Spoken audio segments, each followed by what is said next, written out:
the streaming, it would be perfectly fine. Starting. It is starting. It is starting. Okay, we're just going to watch it start. Perfect. I think. Yep, we're live. We're live. Yeah, we're live. Welcome everybody to the Space and Time episode 2 of the podcast / streaming thing that we're testing out. Welcome. And we've already got some people in here. Oh, look at these beautiful people. Hey. Hello, Andrew and Gordon. Yeah, and Gordon is the awesome founder of Space and Time. He's going to get tired. You're introducing him before ourselves. We're meant to introduce ourselves first. Yeah. So my name is Ryan Smith, or Ryan Aussie Smith as the technical term. And this is Angela Yuriko Smith. We are the safekeepers of Space and Time. And we're going to give some brief updates today in our ongoing podcast of just things that are happening. I kind of like Pondcast. Pondcast? Yeah. That's a bit scummy. Alrighty, so what do we have as our updates today, Angela? On my super high-tech notes. Yeah. The first thing is, you may have seen it on Substack Notes, but we've been talking about dyslexic versus Y-print editions as a possibility, starting with the next issue, depending on if there's enough interest in it.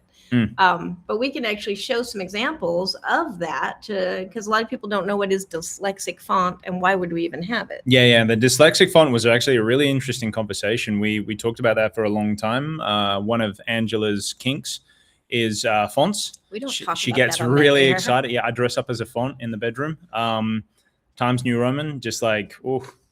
Yeah, and I say Times New Roman, and I instantly see you like kind of squint and get angry. You know I like Courier and Garamond. You're just like, why Times New Roman? But no, we're not going to go into that. But Times New Roman is like missionary sex. Is it? Like very Times New Roman. Very basic. So we were talking about dyslexic font and inclusivity with writing and the whole purpose of writing and reading and all of that, and we looked into it more and more, and the dyslexic font is actually kind of funky. It's really, really cool. What would you say it's kind of like a mix of?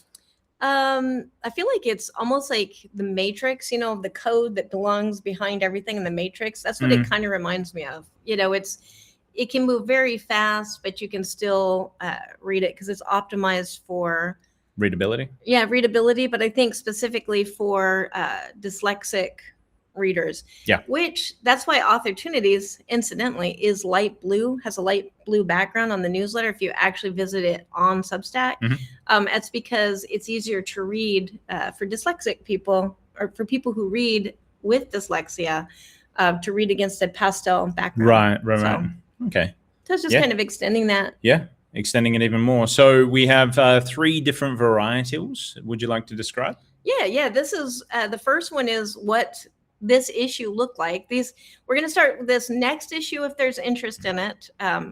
But this is basically what the issue looked like now. That's also a preview of what the next issue will look like because I'm messing with fonts and titles and stuff. Yeah, and as I zoom in, watch, it doesn't actually zoom in, it zooms out. It zooms in on these things. And you can see it has 4 likes, and I think I saw a reshare or 2 there.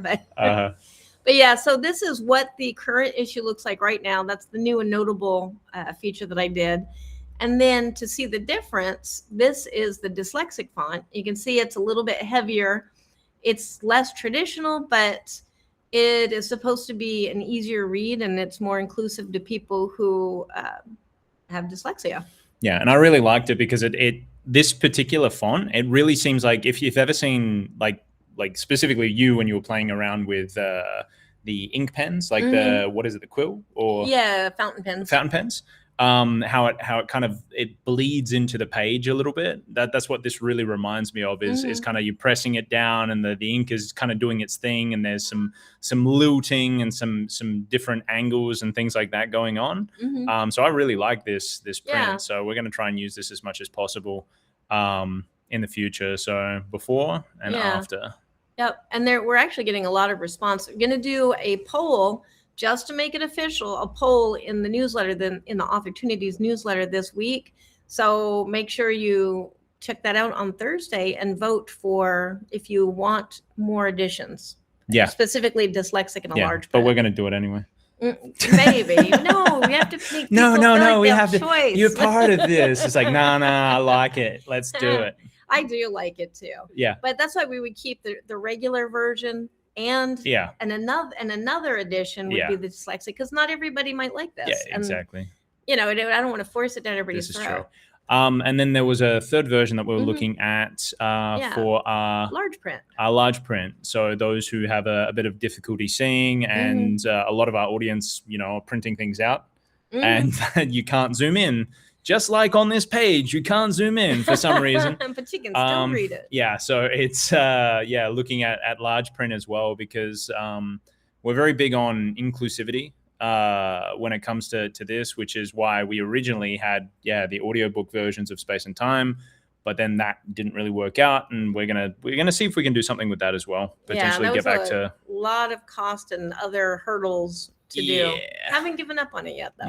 Yeah. Looks like we got some people jumping in and jumping out. It must be Ayana. I don't know if Gordon and Emma and Margaret. Well, the reason I'm saying it is because they're in and out. Yeah, I saw Gordon coming in and out. Yeah, there might be something wrong with the stream. If there's something wrong with the stream, or if like our voices don't come through as well, guys, just yell at us. It's like your mouths are moving, but nothing is coming through, because technical difficulties are part of live streaming, and it's all good. And if you have any questions about anything, or you want to make a comment, just leave it in the chat, because we are looking. Yep. All right. So that was one update that we had going on. What was the update that we had over here with the May? Oh, I'll get to that. That's when we're talking about the cover. Okay. But I do, because it's already almost May in my brain. May will be the 150th issue coming up. Perfect. So 150. The fiction selections, wrapping up those now, and I should be announcing those, like, I want to say today, but that means I'm definitely cursing myself to be delayed. So I'm going to say very soon. Could be today, but most likely by Thursday, because I have to do the newsletter on Thursday. Yeah. And I want to put them in there. Yep. So, and the cover, don't have a cover reveal quite yet. Wednesday, a lot of that is going to be happening. I'm trading babysitting for cover making. But it's going to feature the Hanged Man. And that's what that is. The Hanged Man, because the theme is rest is resistance, or rest as resistance. Oh, I got a soundbite for this. So I was going to read it like this. So, The Hanged Man. This is not passive rest, but chosen stillness as power. The Hanged Man reframes rest as strategic surrender and perspective shift, which aligns beautifully with resistance.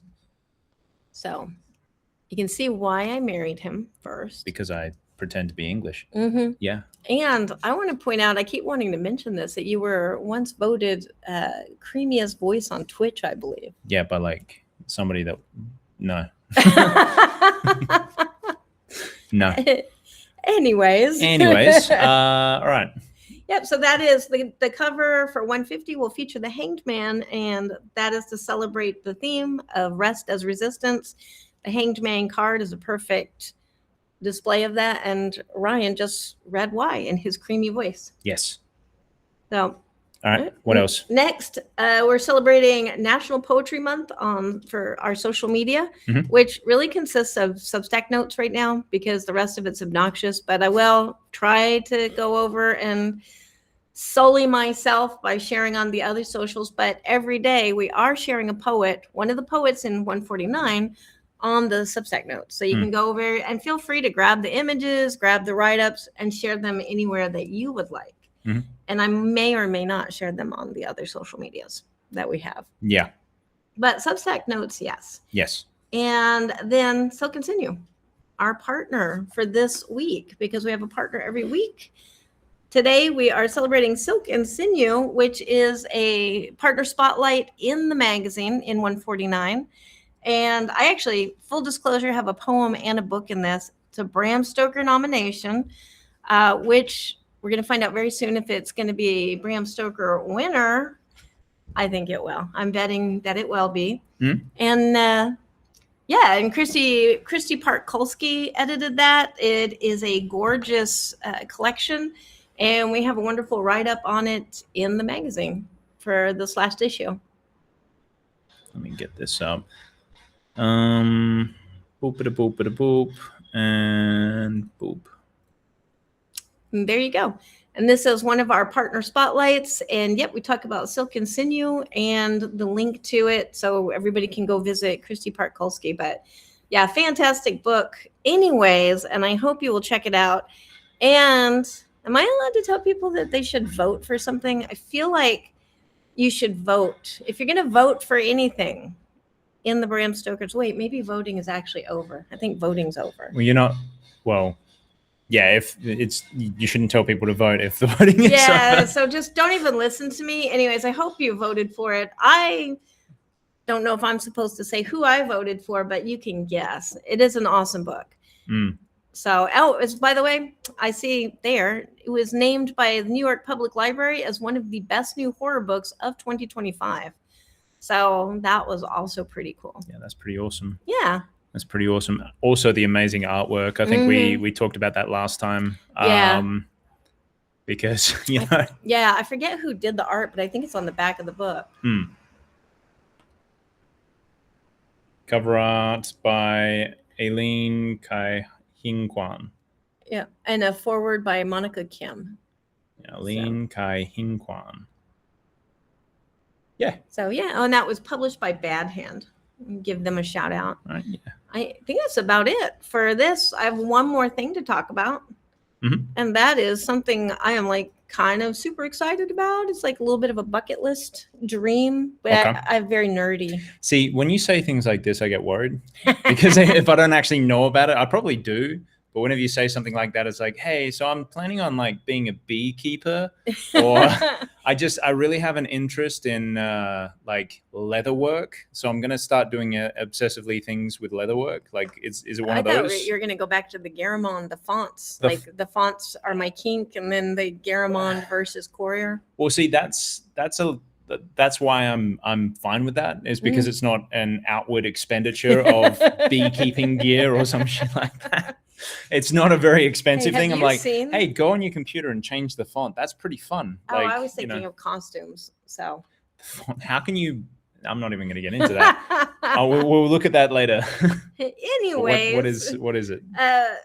My bucket list item, because I do have a little nerdy bucket list items. I am going to be a Readsy Prompts judge this week. I will be the Readsy Prompt judge for this week. And Readsy Prompts is from Readsy, of course. If you're not familiar with it, I share it every week in the newsletter anyways. And I've entered it a couple times myself. You actually can win $250 for your short story. Awesome. I believe it's under 1,000 words. And we actually have the page up so we can show it. But I will be judging. So they have, I'm only judging the finalists. They have a team that's going to go through all these, but I will be deciding who the final winner is and who gets the $250 and a really nice package. I can't remember what it is, but if you click into, like, say, Comic Relief, that's this week's. It should talk about entries, stories, 3 days left. Yeah, and then down at the bottom it talks about submissions should be 1,000 to 3,000 words. I think I saw. Just go to that link that's just dropped in the chat if you want to jump into these contests. So which one was I looking at? Oh, look at just Comic Relief. This isn't the one that I'm doing. Heads up, the one that I'm going to be doing is talking about the tools of creation. So, but this is this week, so you can still actually enter this one if you want. It's free to enter. I think to be eligible to win the prize money, I think you have to pay like $2 or something, which is pretty, and I think that's how the prize money happens. Yeah. Yeah, that's how they're funding it. Part of it, yeah. And I think you get a bunch of other really nice things, and I can't remember what they are, but I will by the time I'm judging it.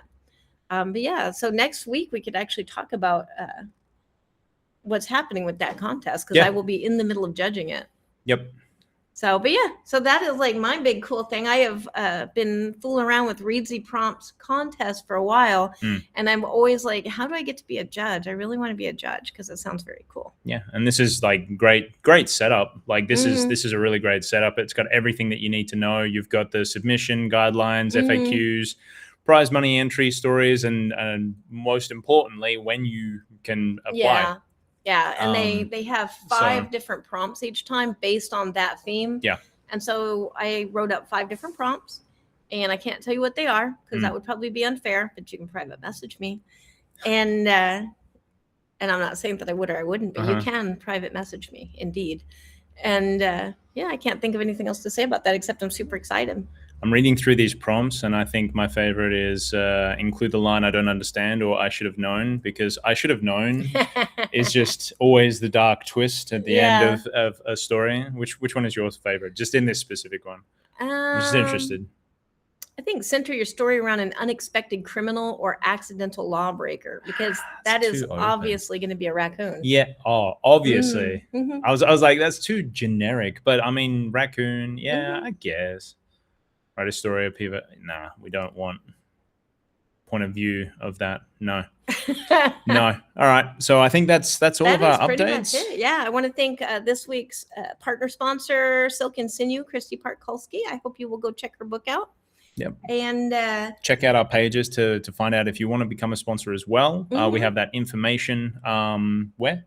In the end of this issue. But end of this issue. Yeah, I should probably put it on the website. Yeah, we should stick it on the website, make it an easy like landing page or something like that. Yeah, we only take 4 to 5 people a month though, so you know. Yeah. I don't want to be fielding tons and tons of emails. But yeah, I could make that easier to find somewhere as we talk about accessibility. Yeah, but that's a good. It's a tight 15 this week. We're planning on doing this every week on Tuesday, 3:30 our time in the afternoon, but around about midday for most of the US. And we've got the podcast or the live show scheduled. And we're going to be playing around with making it a little bit prettier and a little bit better audio in the future. That's because this guy does that professionally. Yeah. But as we go, so keep an eye out for it, and yeah, we'll see you next time. Yeah, thanks for everybody who caught us live, and welcome. And otherwise, I'll just catch you on the replay, I guess. Yeah, we'll catch you on the replay. Love your faces, and we'll see you next time. Bye. Bye.